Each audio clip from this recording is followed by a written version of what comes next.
with was this idea of horn manure, or taking horn silica or horn anything, packing it in a horn and burying it in the earth for a certain season of the year. And cow manure gets buried in the digestive season of the year over the winter. Okay, what we see happening in our paddocks in the winter doesn't seem to be very much. It's all happening below ground. What we see in the summer that's coming forth from the earth was actually built up and collected, or you might say rebirthed in the earth the previous winter. My county agent knew this. He's like a DPI guy in Georgia, because when I first started farming, he said, you've got to put your lime on in the autumn so that it will be activated over the winter and you'll get it the next spring.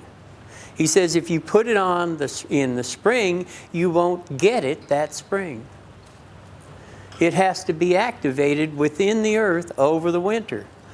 I'm not sure how he knew this, but he knew this. This was the advice he gave me, and it was very good advice, and it happens to be in Steiner's agriculture course.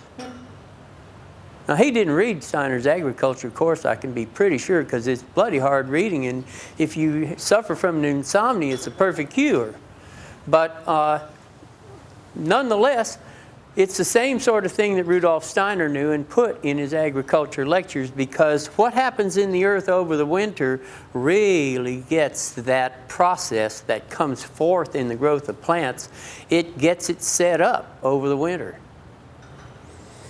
And so this burying this cow manure in the earth over the winter is actually catching the energetics, the process that goes on in the earth, and taking this bloody horn that if you hold it up to your ear, you can hear it resonating.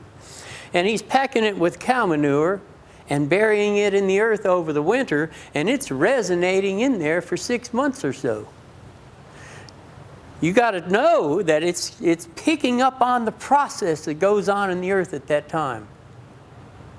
And it's concentrating that process, and in doing so, then it transforms the manure that's been packed in the horn.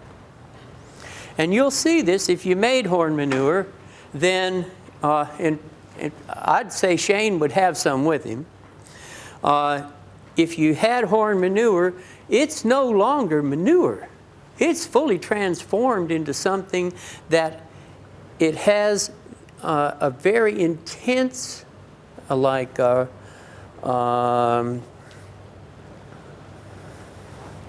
it's been intensely imbued with that process. So it's got that pattern of energetics with it. And you're putting out only a handful over an acre. So you're not putting out NPK, you're not putting out any of that sort of stuff. You're not even putting out enough there to be tucker for your microbes. But you're imparting that pattern of activity to the paddock. And when you do that, then you enrich or enliven the soil with that pattern of activity, because that's what is enlivening the soil over the winter, getting it set up for the next year's growth. And as you know, in spring, things just really go kaboom. And they may have insufficient, bottom's what you call it if you were riding a horse. If the horse doesn't have any bottom, then you're halfway there and he's tuckered out. So you want to see that you have enough of that force in the soil over the entire growing season to get your whatever it is you're growing finished. You'll see sometimes that crops look like they even went along pretty well and then they ran out of steam. So that's what this horn manure is all about. And it's a matter of imparting a pattern of activity to the earth.